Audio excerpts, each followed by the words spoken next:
The boardroom smelled like old money and unearned confidence. Polished mahogany table. Leather chairs that cost more than most people's annual salaries. Framed photos of buildings with his last name etched into marble plaques. And at the head of the table sat my father-in-law. He didn't smile when I walked in. He didn't stand. He didn't even pretend not to look through me. He looked at me the way powerful men look at women they've already decided don't matter. Like I was an accessory, a background detail. Something his son married that he tolerated, not respected. I'm getting ahead of myself. Let me slow this down. My name is Evelyn Bennett. I'm 62 years old. I've been married to my husband, Daniel Hartwell, for 36 years. We live in a modest bungalow in North York. 2 bedrooms.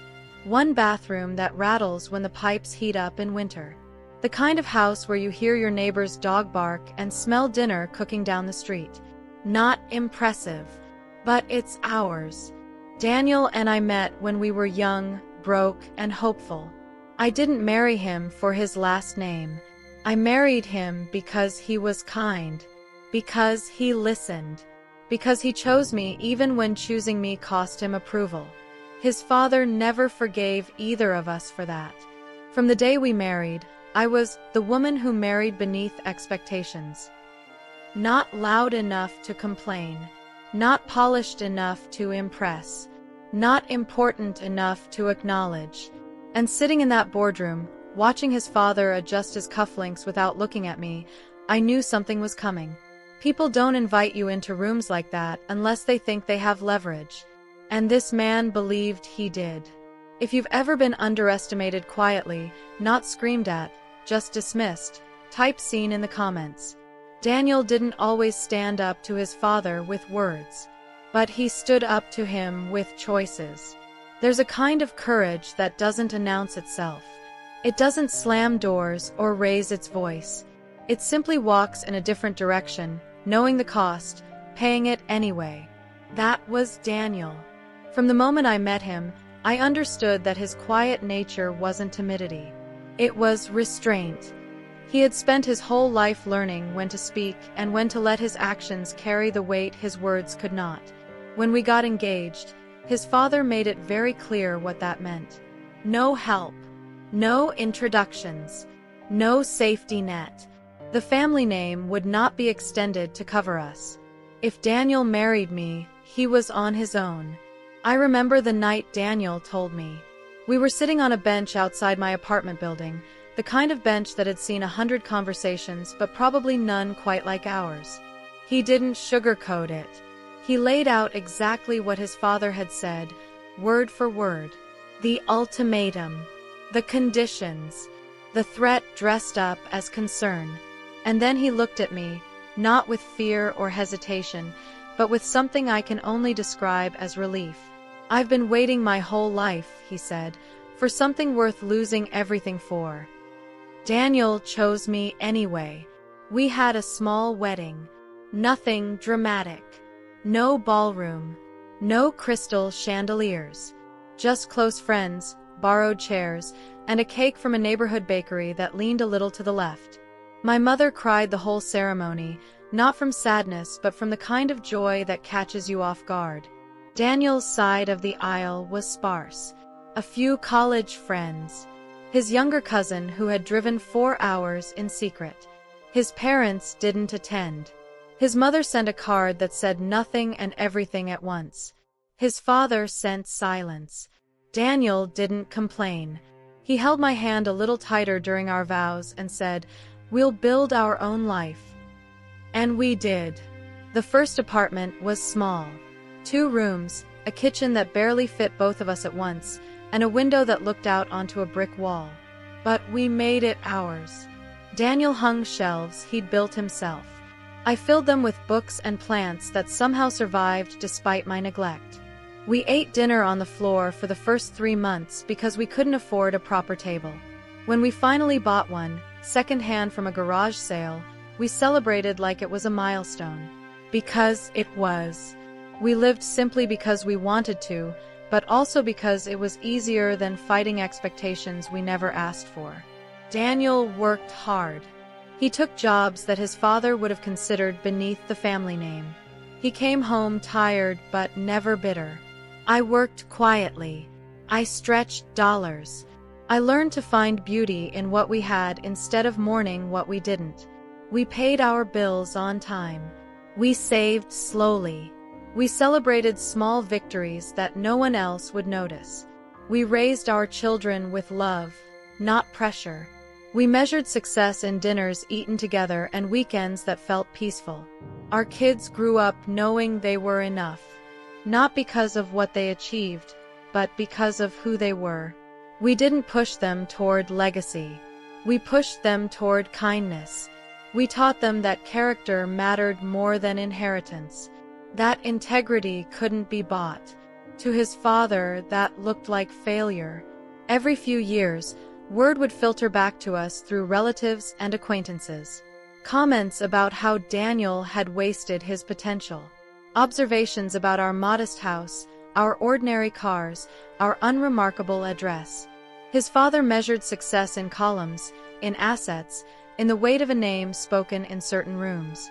By those metrics, Daniel had fallen short. He had chosen love over leverage, family over fortune, me over legacy. To me, it felt like freedom. There is a particular kind of peace that comes from building something with your own hands. No strings attached. No favors owed. No one holding your choices over your head. Every meal we ate, every vacation we took, every birthday we celebrated belonged to us completely. We didn't have to perform gratitude for gifts that came with conditions. We didn't have to navigate the politics of inherited wealth. We were free in a way that money couldn't buy. What his father never understood was this: love chosen freely is stronger than approval given conditionally.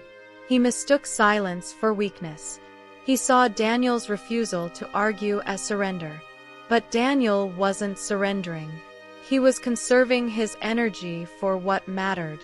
He was building something his father couldn't see because his father wasn't looking. He was proving every single day that a life could be rich without being wealthy. He mistook modesty for lack. He assumed that our small home meant small dreams, that our quiet life meant quiet ambitions. But we dreamed of exactly what we had: a partnership, a family, a love that didn't require performance, and my calm for dependence. His father looked at me and saw someone who had attached herself to his son, someone who needed rescuing, someone without resources of her own. He never bothered to learn who I really was. He never asked about my work, my mind, my contributions. He assumed that a woman who chose his son over his money must be weak. That assumption would prove to be his greatest miscalculation. That mistake would sit quietly for decades, waiting. Some truths reveal themselves slowly. Some underestimations take years to correct. His father built his empire on reading people, on knowing who held power and who didn't. But he never learned to read us. He never understood that the people who need nothing from you are the ones you should watch most carefully. Not because they're dangerous, but because they're free. And free people make choices that others can't predict.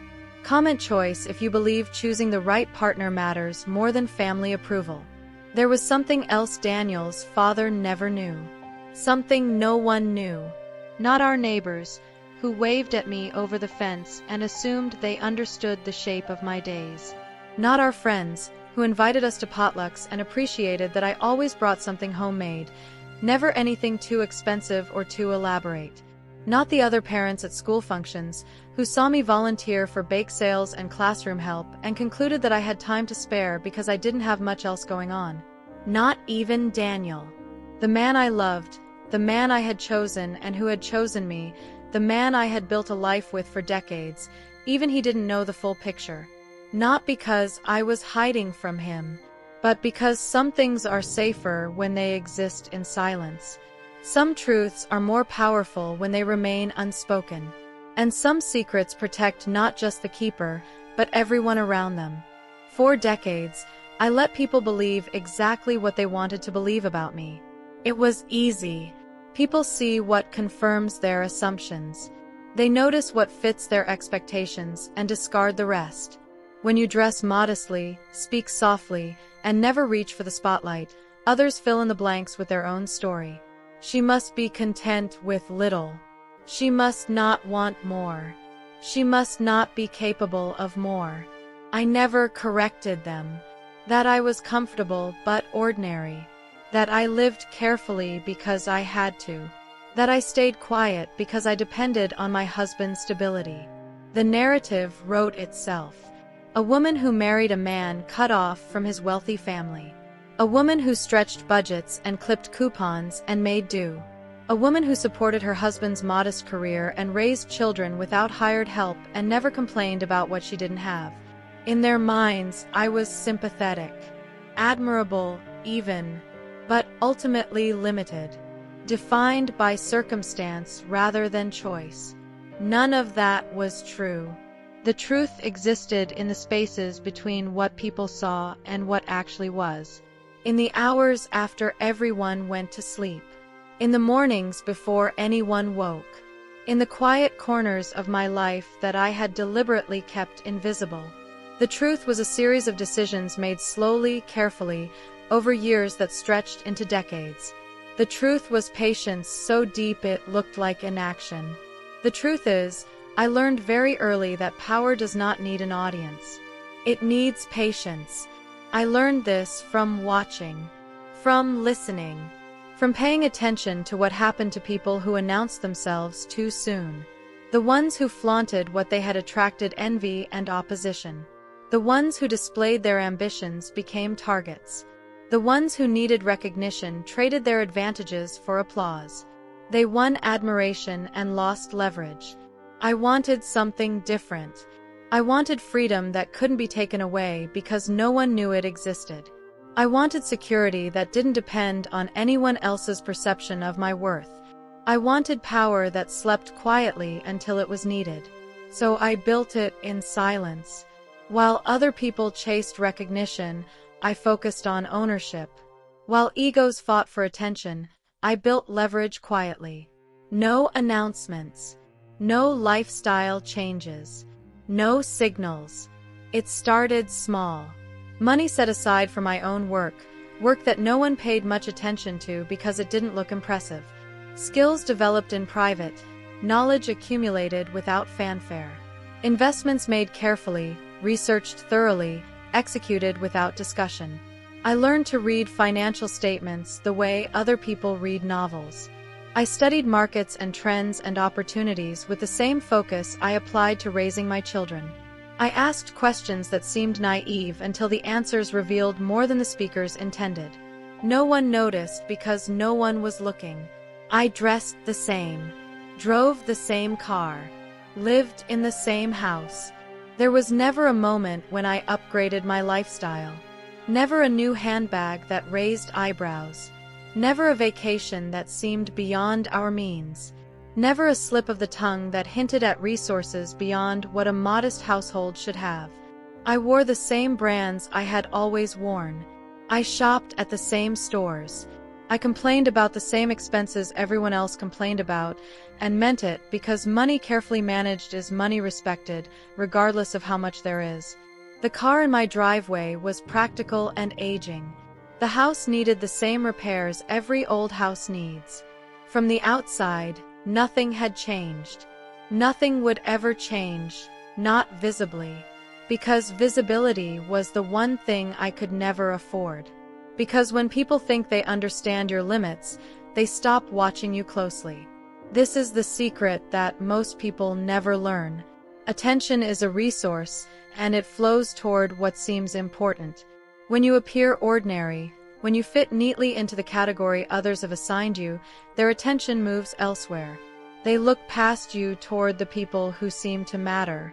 They focus on the threats they can identify, the competitors they can see, the players who have announced themselves. The invisible ones operate freely. I moved through rooms without scrutiny. I listened to conversations I was never meant to hear because people forgot I was there. I gathered information that others would have paid dearly for, simply by being present and unremarkable. I watched Daniel's father conduct business at family gatherings he eventually stopped inviting us to, and later at industry events where I appeared as someone's forgettable plus one. I learned how he thought, what he feared, where his confidence exceeded his caution. And that is where real freedom lives. Not in the display of what you have. Not in the recognition of what you've accomplished. Not in the titles and the acknowledgments and the visible markers of success. Real freedom lives in the space between what others assume and what actually exists. It lives in options that no one knows you have. In doors you can open that no one knows exist. In the ability to act without anyone anticipating your movement. I cultivated that freedom for decades. Quietly, patiently, without a single moment of recognition. By the time my father-in-law decided I was insignificant, the decision was already locked in his mind. He never questioned it again, never checked, never verified. That first assessment, made in the early days of my relationship with his son, calcified into certainty over the years. I was the woman who had taken Daniel away from his birthright. The woman without connections or credentials or capital. The woman who had condemned his son to a small life. He cataloged me and filed me away under a label that never changed. Every interaction confirmed his bias. My modest clothes. My unremarkable conversation. My willingness to remain in the background while louder voices filled the room. He saw exactly what he expected to see, and his expectations were so fixed that contradictory evidence simply didn't register. The few times I said something that should have made him pause, he attributed it to luck or accident and moved on. He never investigated, never reconsidered, never imagined that his initial judgment might be incomplete. He assumed women like me did not sit on the other side of the table. Women like me. Quiet women. Supportive women. Women who married his discarded son and lived without the family's blessing. Women without pedigree or portfolio, without seats on boards or names in headlines. Women who existed, in his framework, as background characters in other people's stories. He could not conceive of a woman like me as a principal, as a decision-maker, as someone who had spent decades quietly accumulating the very thing he valued most, position. Not social position, which he understood, but strategic position, which he had never considered I might seek. His worldview had no category for me, and what has no category becomes invisible. That assumption would cost him more than he ever imagined. The price was already set. The terms were already written, somewhere he would never think to look, in transactions he would never think to trace, building toward a conclusion he would never see coming. Everything was in place. Everything had been in place for longer than he would believe when he finally learned the truth. But the timing mattered. The moment mattered. Patience meant waiting not just until you could act, but until the action would achieve its maximum effect. Decades of preparation could be wasted by a single premature move. I had not waited this long to rush at the end. But not yet. Not tonight. Tonight, I would sit in my ordinary house, in my ordinary clothes, in my ordinary life. I would eat dinner with my husband, who loved me and thought he knew me, and I would feel no guilt for the knowledge I carried alone. Tomorrow would look exactly like today. Next week, next month, perhaps even next year would pass without visible change. But the clock was running. The pieces were positioned. And when the moment finally came, decades of patience would resolve into a single, irreversible action. He would never see it coming, because he had never seen me at all. Be honest. If you had power like this, would you keep it quiet? Type yes or no in the comments. Expanded version. The invitation came on a Tuesday afternoon. It arrived the way significant things often do, without warning, slipped between the ordinary moments of an ordinary day. I was in the kitchen, doing nothing memorable, when the phone rang. The caller ID showed Daniel's office number, which wasn't unusual. He called most afternoons, just to check in, just to hear my voice. But something in the length of the silence before he spoke told me this call was different. Daniel called me from work. His voice was careful in the way it gets when he's trying not to worry me. I've learned to read my husband's voice the way others read faces. After 36 years, I know every shade of his silences. The pause before difficult news. The slight tightening when he's processing something he doesn't fully understand. The measured cadence he uses when he's already decided to protect me from his own reaction. This was all of those things at once. "Dad wants us over for dinner," he said. "All of us. He says it's important." I didn't respond immediately. I let the words settle, turning them over the way you might examine something unexpected you found in a familiar drawer. Dad. Dinner. All of us. Important. Each word ordinary on its own. Together, they formed a sentence that hadn't existed in our lives for years. In 36 years of marriage, his father had invited us to exactly 4 dinners. Funerals. Milestones he couldn't avoid. Obligations, not affection. I could list them without effort. The first was his mother's 75th birthday, 3 years before she passed. We sat at the far end of a table long enough to land small aircraft, making conversation with cousins who looked through us. The second was the funeral reception after she died, where we were tolerated as a courtesy to the deceased. The third was a forced appearance at his father's industry lifetime achievement ceremony, where our presence was required to maintain the image of a unified family. The fourth was his sister's wedding, where we were seated behind a pillar. Each invitation had been transactional. A box to check. An appearance to manage. Never warmth. Never genuine welcome. Just the careful choreography of people who needed us present to complete a picture they were painting for others. This felt different. The phone line hummed with quiet static as I processed. Daniel waited, knowing I needed a moment to think.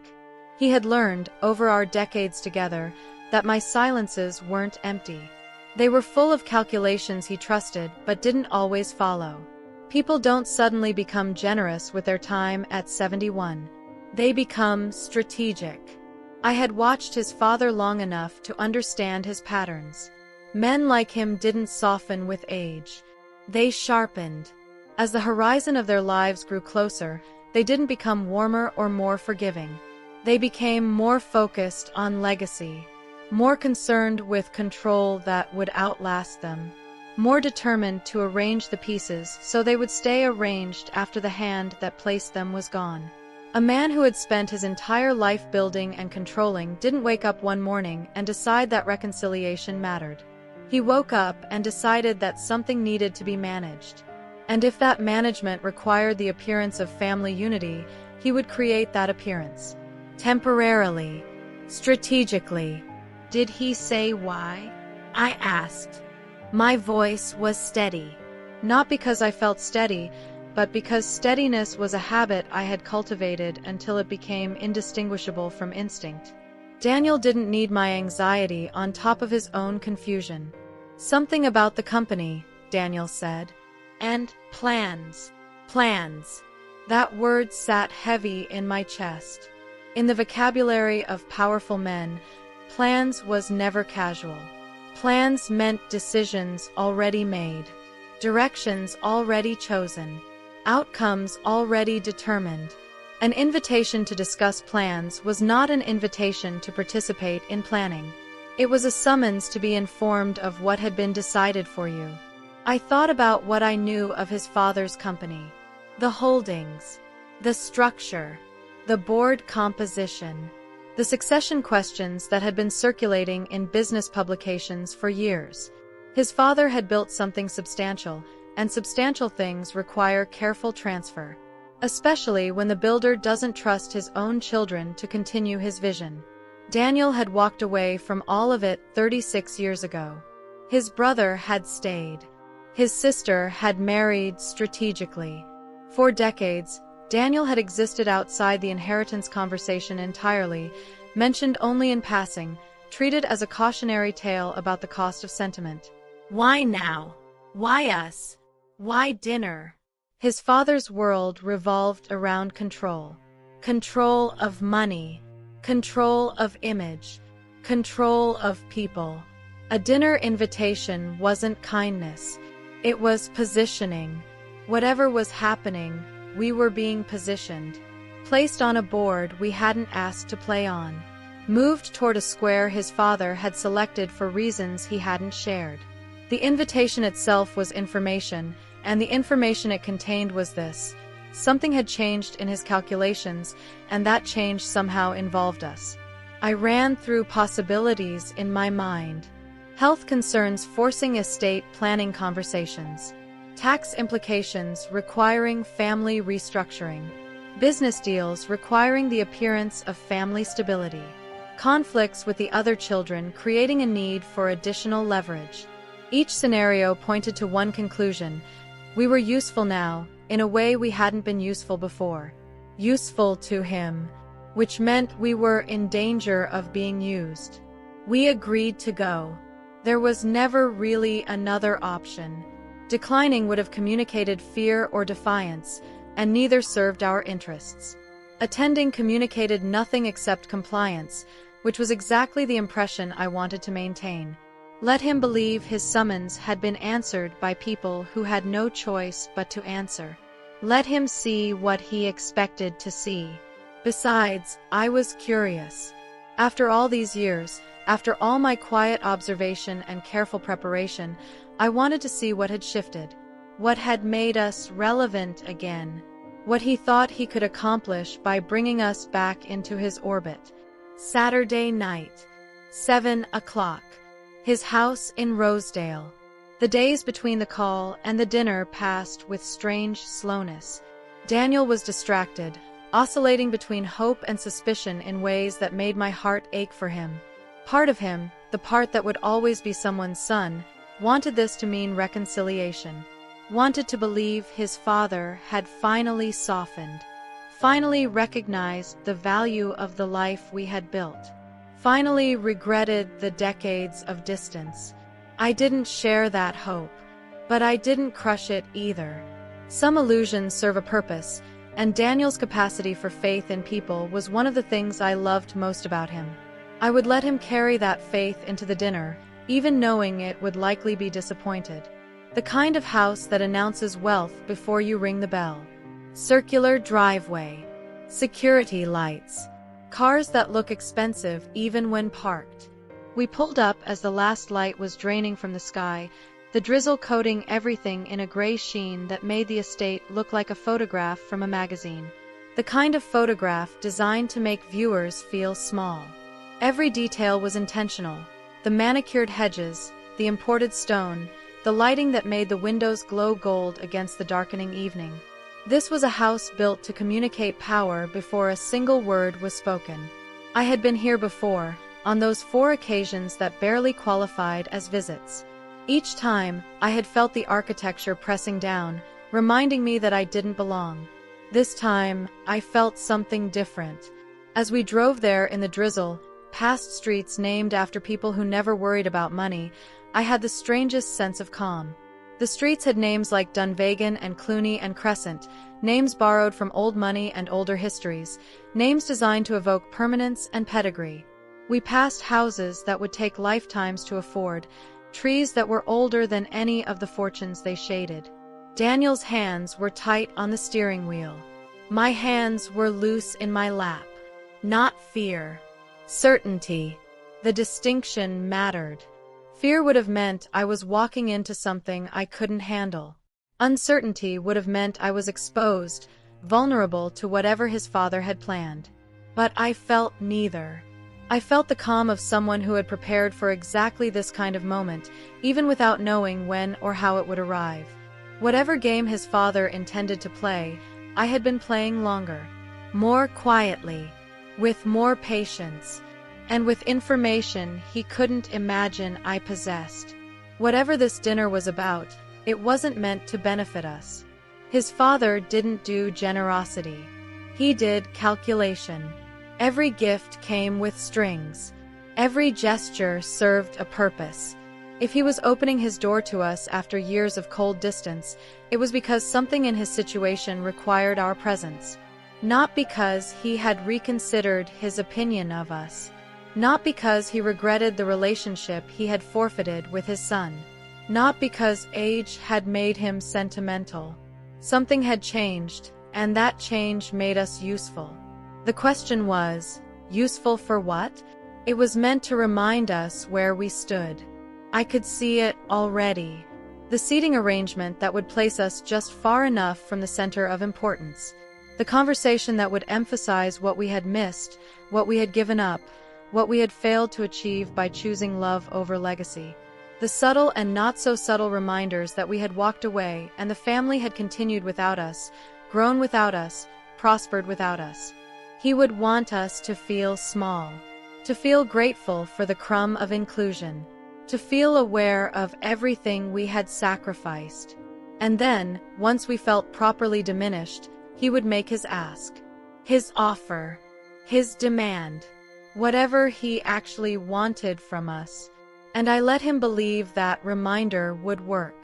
I smoothed my skirt as we pulled into the circular driveway. Ordinary fabric. Ordinary cut. Nothing that would suggest I was anything other than what he had always assumed. Daniel put the car in park and turned to me, searching my face for guidance, for reassurance, for something to hold on to before we walked into his childhood home. I smiled at him. Warm. Steady. The smile of a woman who has nothing to hide and nothing to fear. "Ready?" he asked. "Always," I said.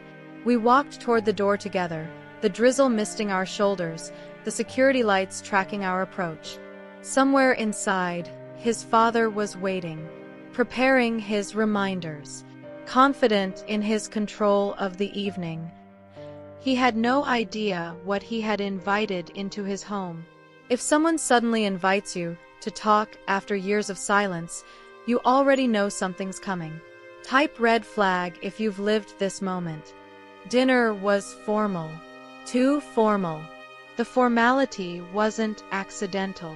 Nothing in this house ever was.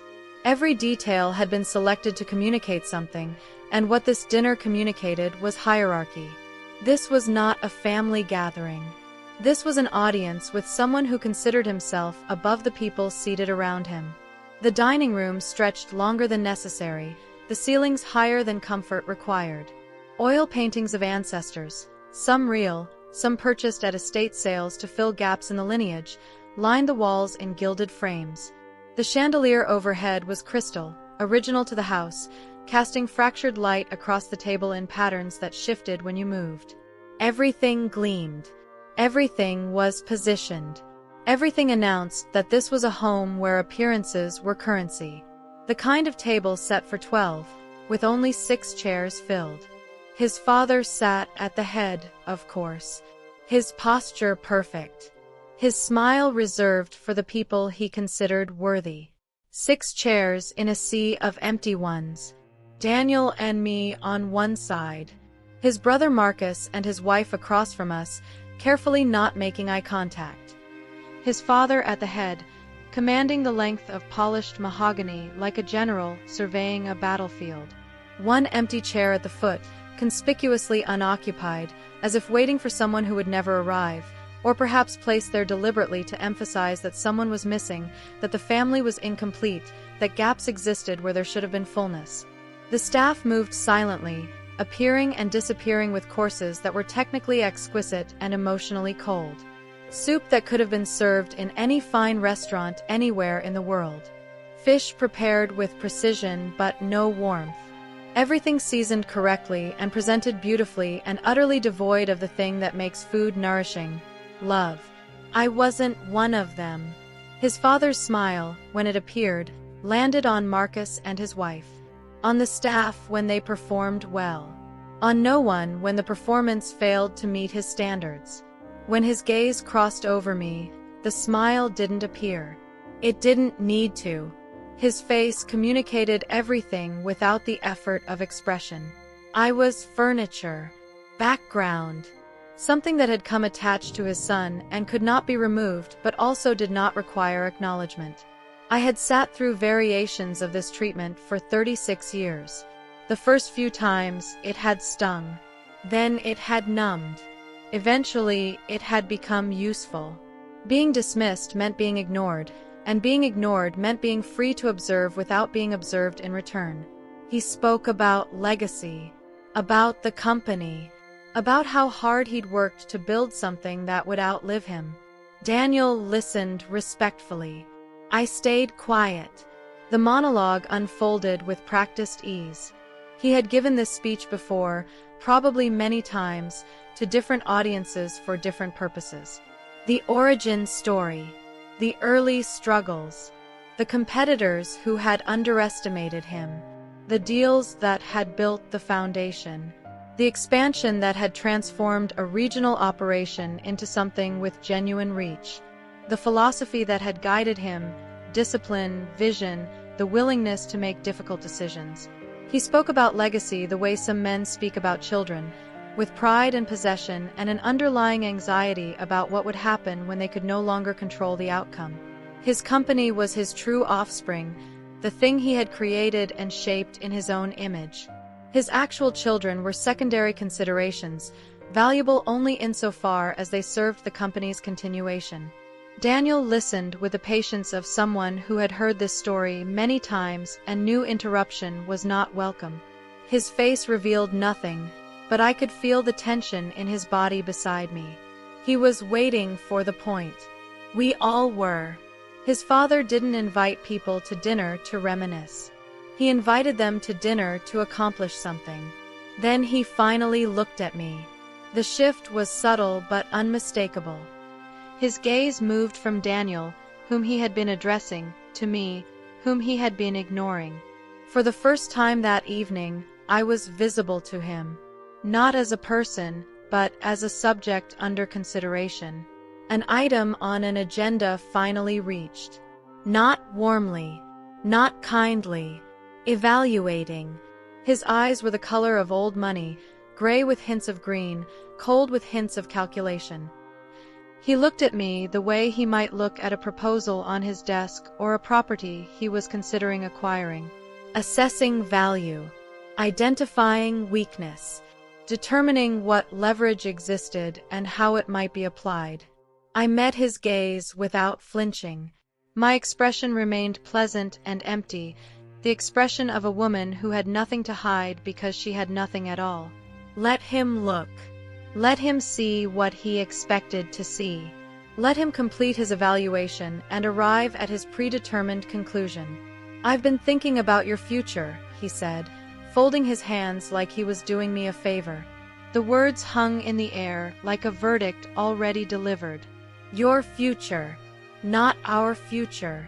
Not you and Daniel's future. Mine specifically. As if I existed separately from my marriage, or as if my marriage existed only at his sufferance, something he could acknowledge or dismiss depending on what served his purposes. The folded hands were a nice touch. Paternal. Generous. The gesture of someone about to bestow something on someone who had not earned it but would receive it anyway, out of kindness. I already knew where this was going. Before he spoke another word, I could see the shape of what was coming. The setup had been too careful. The attention too deliberate. He had brought us here, sat us at his table, reminded us of his accomplishments and our absence from them, and now he was arriving at his purpose. He was going to offer something, and the offer was going to be designed to diminish me. This was what powerful men did when they wanted to feel powerful. They gave you something you hadn't asked for, something you didn't want, something that came with chains disguised as gratitude. Then they waited for you to say thank you. The thank you was the point. The thank you was the acknowledgement that they had the power to give, and you had the vulnerability to receive. At your age, he continued, security matters. Stability. You can't rely on idealism forever. At your age. The phrase landed with deliberate precision. I was 62 years old, and he wanted me to feel every year of it. Wanted me to feel the weight of time running out, options narrowing, possibilities closing. Wanted me to feel afraid of what came next. Security and stability. The words people use when they want to make you feel insecure and unstable. When they want to remind you of everything that could go wrong, everything that might collapse, every vulnerability you carry. You can't rely on idealism forever. As if my life with Daniel had been a youthful indulgence, a fantasy we had been allowed to maintain only because reality hadn't caught up with us yet. As if 36 years of building something real and meaningful had been a prolonged mistake we were now old enough to recognize. He paused, enjoying the moment. The pause was theatrical, practiced. He wanted us to sit in the silence he had created, to feel the weight of what he was about to say before he said it. This was a man who understood timing, who had spent a lifetime learning how to control rooms and conversations and people. The pause was part of the show. I waited without expression. Daniel shifted slightly beside me. Marcus and his wife studied their plates as if the china held secrets worth discovering. The chandelier hummed almost imperceptibly above us. I've arranged a position for you at the company. Entry level. Facilities coordination. $35,000 a year. Benefits included. The room went still. No one breathed. No one moved. The words settled over the table like a physical weight, pressing down on all of us, demanding a response. Entry level. Facilities coordination. $35,000. For a moment, I simply absorbed the numbers. Facilities coordination meant overseeing maintenance schedules and vendor relationships. Entry level meant starting at the bottom of a ladder I would never be invited to climb. $35,000 a year meant less than a new graduate would accept, less than a living wage in this city, less than the monthly payments on some of the cars parked in his circular driveway. It wasn't an offer. An offer implies choice, implies negotiation, implies respect for the recipient's ability to evaluate terms and respond accordingly. This wasn't any of those things. This was a pronouncement, a judgment handed down from on high, a sentence delivered by someone who had already decided what I deserved and was now informing me of his decision. It was a statement about what he believed I was worth. $35,000. That was my value in his accounting. After a lifetime of marriage to his son. After raising his grandchildren he had never bothered to know, grandchildren whose birthdays had passed without acknowledgement or gifts. After decades of building a life outside his shadow, a life he had never respected and never tried to understand. $35,000 was what you paid someone whose contribution didn't matter. Someone you tolerated rather than valued. Someone who existed at the margins of significance. He wasn't trying to help me. He was trying to quantify me, to assign me a number that confirmed everything he had always believed about my insignificance. $35,000. After a lifetime of marriage. After decades of quiet endurance. The insult wasn't accidental. It was precisely calibrated. He knew what entry-level meant. He knew what facilities coordination meant. He knew that the number itself would communicate contempt more effectively than any words could. And he wanted me to be grateful. He wanted me to receive this insult as if it were charity. To thank him for finally acknowledging my existence, even if that acknowledgement came in the form of a position designed to humiliate. To accept his evaluation of my worth and live according to it. Daniel opened his mouth to speak. I touched his arm. I felt him tense beneath my fingers, felt the anger coiling in him, felt the words building that would have been satisfying to say and disastrous to unleash. My husband was not a man of confrontation, but he was a man of loyalty, and watching his father reduce me to a number was pushing him towards something that wouldn't end well for any of us. My touch said, "Wait." Said, "Not yet." Said, "I have this." He subsided, trusting me, though I could feel the effort it cost him. "Thank you," I said calmly, "but I'll have to decline." The words came out exactly as I intended them. Measured, pleasant, utterly without rancor or defensiveness. As if he had offered me a second helping of dessert rather than an insult dressed as generosity. As if declining were the most natural thing in the world. His father laughed. A short, dismissive sound. The laugh was meant to diminish, to communicate that my response was amusing in its absurdity. That I was a child who didn't understand adult matters. That my refusal was so disconnected from reality that it didn't deserve serious engagement. He was accustomed to that laugh working, accustomed to people shrinking beneath it, reconsidering their positions, falling back into line. "Decline," he repeated. "You don't have the luxury of declining. This is a lifeline." His voice carried the certainty of someone who had never been told no by anyone who mattered. In his world, people didn't decline his offers. They competed for them. They felt grateful when selected. They understood that his attention, even his critical attention, was a form of currency they could not afford to waste. The word luxury landed with its full weight. I didn't have resources to refuse. I didn't have alternatives. I didn't have power. In his understanding, I had nothing except what he chose to give me, and I should conduct myself accordingly. A lifeline. That word landed exactly the way he intended. He wanted me to feel like I was drowning, like his offer was the only thing preventing me from going under. Like without his intervention, without his generosity, without his willingness to find a place for me in his empire, I would sink beneath the surface and be forgotten. A lifeline. As if I had been struggling all these years. As if our life together had been a long, slow emergency that only he could resolve. As if everything Daniel and I had built was nothing more than treading water, waiting for someone to throw us a rope. Like I should be grateful for scraps. Gratitude. That was what he wanted. The acknowledgement that he held power and I held nothing. The submission that came with accepting a gift I hadn't earned and couldn't repay. The permanent debt that would follow me through whatever years remained, reminding me every day that I had been saved by someone who considered me worthless. Like he was saving me from my own insignificance. In his mind, he was being generous. Magnanimous, even. He was extending a hand to someone who had chosen poorly, made bad decisions, allied herself with a son who had disappointed him. He was offering rescue to someone who had spent decades beneath his notice. He expected me to recognize the grace in his condescension, to understand that this was more than I deserved, to accept my position in his hierarchy and be grateful for it.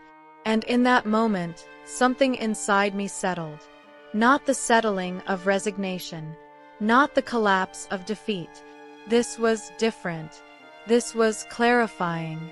All the years of patient waiting, all the quiet accumulation, all the careful positioning, it crystallized into a single, sharp point of focus. He had finally shown me exactly what he thought of me. After decades of suspicion, I had confirmation. And with confirmation came clarity about what needed to happen next. Not anger. Anger would have been wasted, would have blinded me to the opportunity he had just created, would have pushed me toward immediate satisfaction at the cost of lasting resolution. I didn't feel angry. I felt calm, clearer than I had felt in years. Decision. The decision had been made long ago, in principle. What to do, how to do it, when the time was right. But decisions in principle are different from decisions in fact. Theoretical choices float. Actual choices land. This was the landing. I looked at his father across the table, at his perfect posture and his confident smile and his absolute certainty that he understood the dynamics at play. I saw every assumption he had ever made about me written in the lines of his face, and I decided that the time had finally come to correct them. Have you ever been offered help that was really an insult? Comment yes if this moment felt familiar. I didn't raise my voice. The temptation was there, of course. Somewhere beneath the calm I had cultivated over decades, there was a version of me that wanted to match his condescension with fire, that wanted to stand up from this polished table and tell him exactly what I thought of his offer, his assumptions, his entire carefully constructed world. That version of me had things to say that would have echoed off these high ceilings and left marks. But I had learned long ago that the satisfaction of speaking your mind is often the enemy of actually achieving your goals. Words released in anger become weapons that can be turned against you. Emotions displayed become leverage for people who collect such things. The version of me that wanted to fight was the version his father expected, the version he was prepared for, the version he knew how to defeat. So I let her stay silent. I didn't defend myself. I didn't explain my resume, my skills, or my worth. There was so much I could have said. Credentials I could have listed. Accomplishments I could have named. Evidence I could have presented that would have contradicted every assumption he had made about me. The words were there, organized and ready, a lifetime of quiet achievement waiting to be spoken aloud. But defense is a form of submission. When you explain yourself to someone who has judged you, you accept their authority to judge. You enter their framework, play by their rules, compete for their approval. You grant them the power to evaluate your defense and find it wanting. I wasn't interested in his evaluation. People like him don't hear explanations. They hear confirmation of what they already believe. I had watched him for years. Watched how he processed information that contradicted his assumptions. He didn't update. He didn't reconsider. He reinterpreted. Whatever you said, however compelling your evidence, he would find a way to make it fit his existing narrative. If I listed my qualifications, he would hear desperation. If I described my accomplishments, he would hear exaggeration. If I defended my choices, he would hear the weakness of someone who needed to defend herself. Everything I said would be filtered through what he already knew about women like me, and it would emerge transformed into proof of his original assessment. The only winning move was not to play. So I stayed calm. Calm was its own language. Calm said, I am not threatened by you. Calm said, your opinion of me does not define my reality. Calm said, I have resources you cannot see, foundations you do not know about, a position you have failed to identify. Calm was the one response he had not prepared for, the one reaction his script did not anticipate. I thanked him again. I repeated that I wasn't interested. Nothing more. Nothing emotional. No visible reaction he could weaponize later. I appreciate you thinking of me, I said, my voice as pleasant as if we were discussing the weather. But I'm quite content with my current situation. I'll have to pass. The words were deliberately empty. Content. Current situation. Pass. Nothing specific enough to argue with. Nothing emotional enough to attack. Nothing that revealed what I was actually thinking or feeling or planning. Just the smooth, polished surface of a woman who had nothing to prove and nothing to fear. That unsettled him more than anger ever could. I saw it happen. A flicker behind his eyes. A slight tightening of the jaw. The micro-expressions of a man encountering something that didn't fit his model of the world. He had expected gratitude or anger, acceptance or defiance.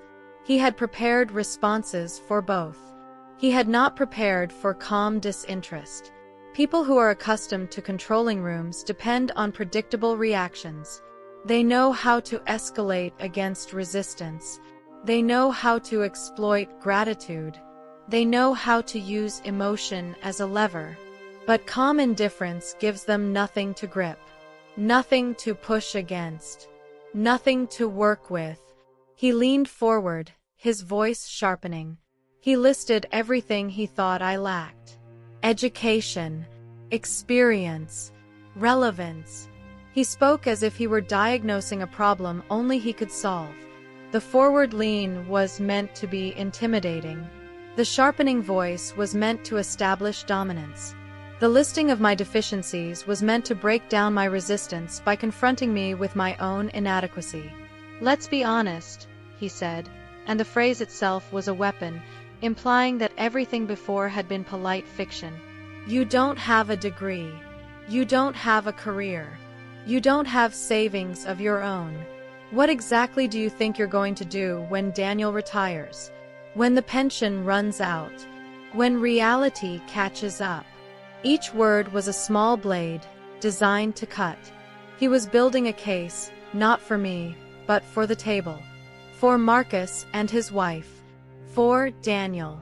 For anyone who might later question his generosity. "See," he was saying, "I tried to help her. I offered her more than she deserved. She refused because she doesn't understand her own situation." Daniel tried to intervene. I stopped him with a look. My husband's loyalty was beautiful and, in this moment, dangerous. I could see him gathering himself, preparing to defend me, ready to say things to his father that had been building for 36 years. His jaw was tight. His hands were fists beneath the table. He loved me, and watching me be diminished was costing him more than he could easily pay. But this was not his moment. If he spoke now, if he defended me now, his father would dismiss whatever he said as sentiment, as the foolishness of a son who had chosen poorly and was now compounding his error with loyalty to a mistake. Daniel's intervention would give his father exactly what he needed, a way to reframe this as a dispute between father and son, with me as the unfortunate cause. I met Daniel's eyes and held them. "Trust me," my look said. "I know what I'm doing." He subsided, though I could see how much it cost him. This wasn't his fight. Some fights belong to you alone.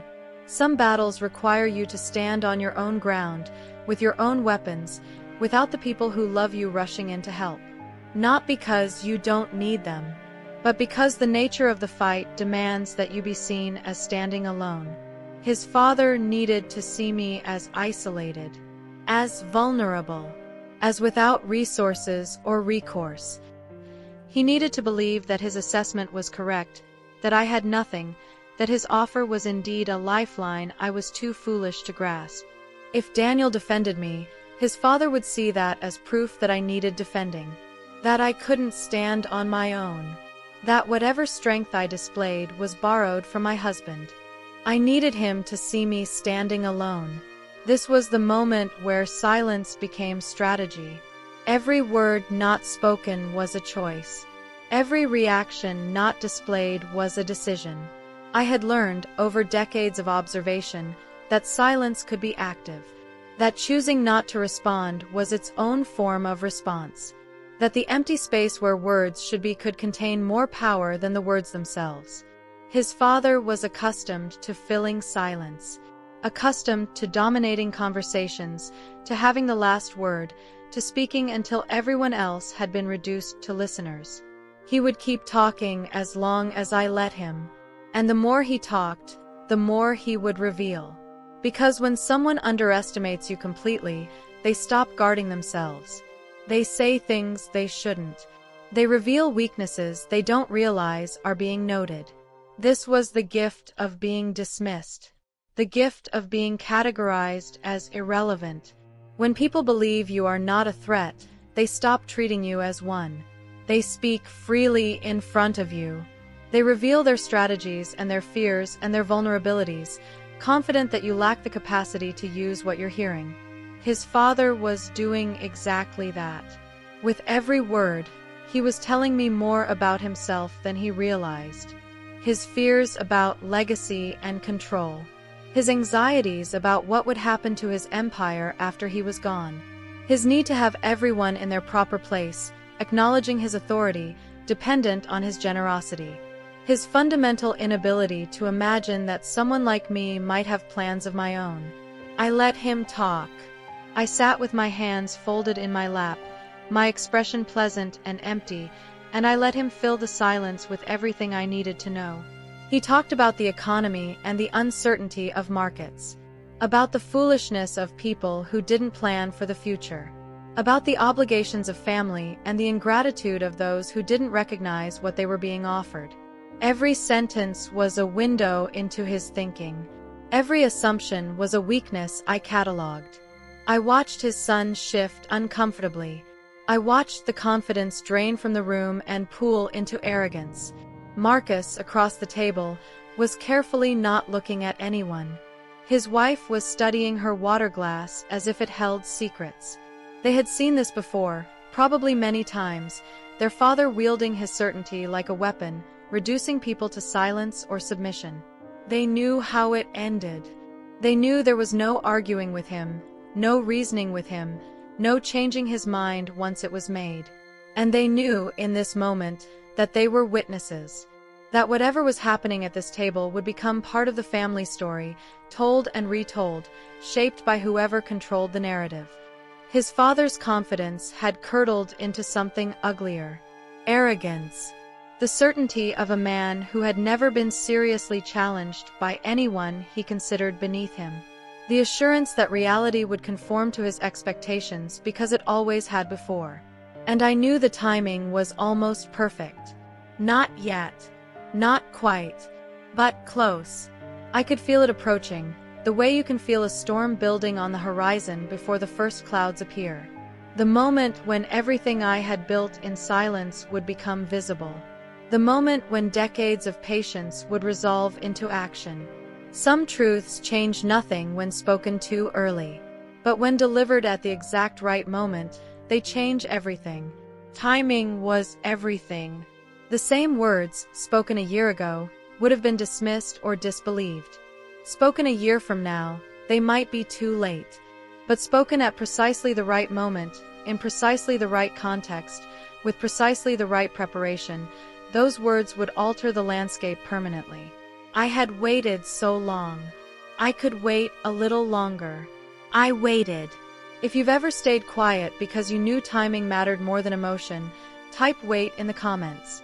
When he finally stopped talking, the room felt thin. Like all the air had been used up by his certainty. I stood up slowly. Not dramatically. Not to command attention. Just enough to change the energy. I think there's been a misunderstanding, I said. Actually, several. He frowned. I don't see how. You believe you're offering me security, I continued. You believe I need saving. And you believe this company exists because of you alone. I reached into my bag and took out my phone. What you've never asked, I said, is who's been standing behind you.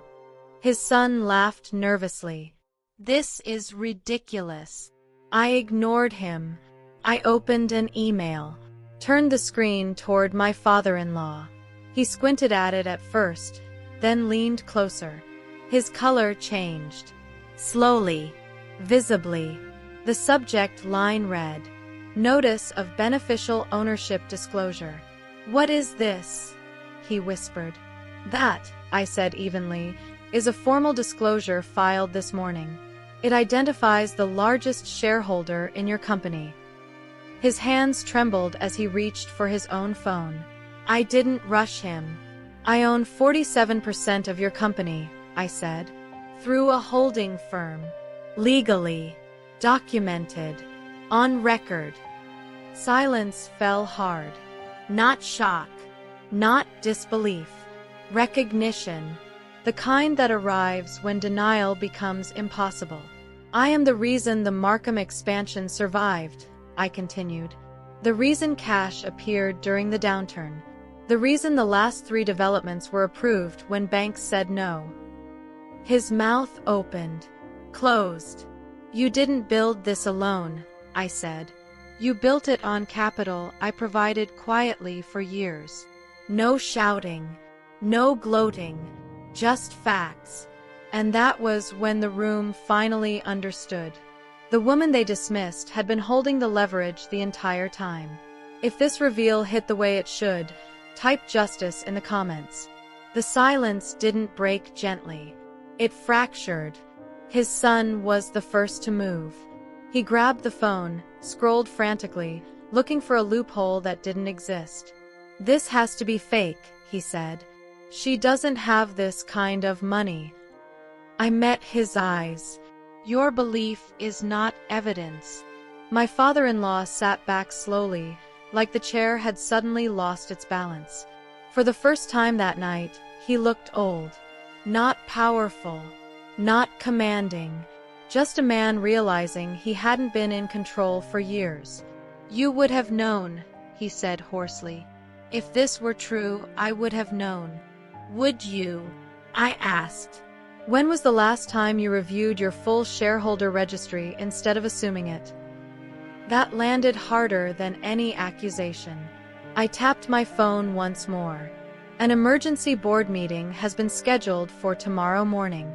As the largest shareholder, I have the authority to call it." His son stood up. "You can't do this. We'll fight you." "You can," I said calmly. "But you'll lose." I listed the numbers, the votes, the documented filings, the concerns already circulating quietly among board members. Nepotism, missed deadlines, settlements no one talked about at dinner.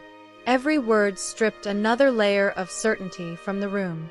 The empire didn't collapse with shouting. It collapsed with math. Be honest. At this point, should she walk away or finish what she started? Type walk or all in. I didn't raise my voice. I didn't threaten. I didn't enjoy this. That's what surprised them most. Power that needs to be announced is usually fragile. Mine wasn't. I looked at my husband first. Daniel hadn't said a word since the reveal. He was watching me with a mix of disbelief and pride, like he was finally seeing the full outline of someone he'd always trusted without question. Then I looked back at his father. "You think this is revenge," I said. "It's not." His jaw tightened. "Then what is it?" "It's a correction." I explained it simply. No insults. No history lessons. Tomorrow's board meeting would proceed. Leadership would be reviewed. Not because I wanted humiliation, but because the company needed competence, not inheritance. His son would be removed pending review. Not because he was family, but because he was unqualified. And him. He would be given a choice. Resign with dignity and remain as a consultant with compensation and respect. Or be voted out publicly, with everything exposed. I wasn't destroying his legacy. I was giving him the chance to leave it intact. That's when it finally landed. This wasn't about me proving I was better than him. It was about protecting my family from ever being diminished again. If you believe real strength is choosing boundaries over revenge, type boundaries in the comments. We didn't stay to argue. There was nothing left to prove. On the drive home, the city looked the same. Wet streets. Yellow lights reflecting off the pavement. People going about their lives, unaware that an entire power structure had just shifted inside a dining room they'd never see. Daniel finally spoke. "Why didn't you ever tell me?" It wasn't anger. It was awe mixed with confusion. "Because I needed to know something first," I said. "That you loved me without leverage, without comfort, without protection." He nodded slowly. He understood. The next morning, the board meeting happened exactly as planned. His father resigned with a carefully worded statement about wanting to focus on family. His son was placed on leave pending review. A professional CEO was appointed. No drama. No scandal headlines. The company actually performed better after that. Competence has a way of doing that. As for us, nothing changed. We went back to our house, our routines, our quiet mornings. I still made breakfast. Daniel still read the paper. The money stayed where it always had been, in the background, because it was never the point. The point was this: no one would ever speak down to my family again. Not quietly, not politely, not behind closed doors. If this ending feels right to you, type peace in the comments.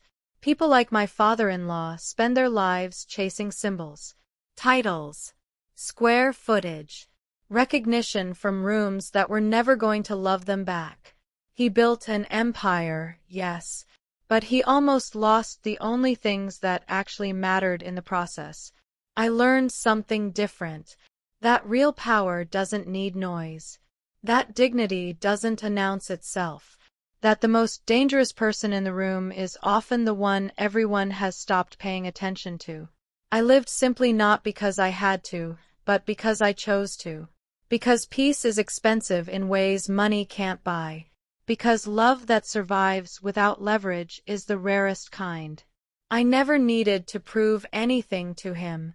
I only needed to protect the life my husband and I built together. The mornings, the walks, the quiet respect. Some people measure wealth in dollars. Others measure it in freedom, loyalty, and being seen for who you really are. I've always known which one mattered more. If this story reminded you of your own strength, subscribe for more stories about quiet power, self-respect, and choosing dignity over ego. And if you've ever been underestimated, type strong in the comments.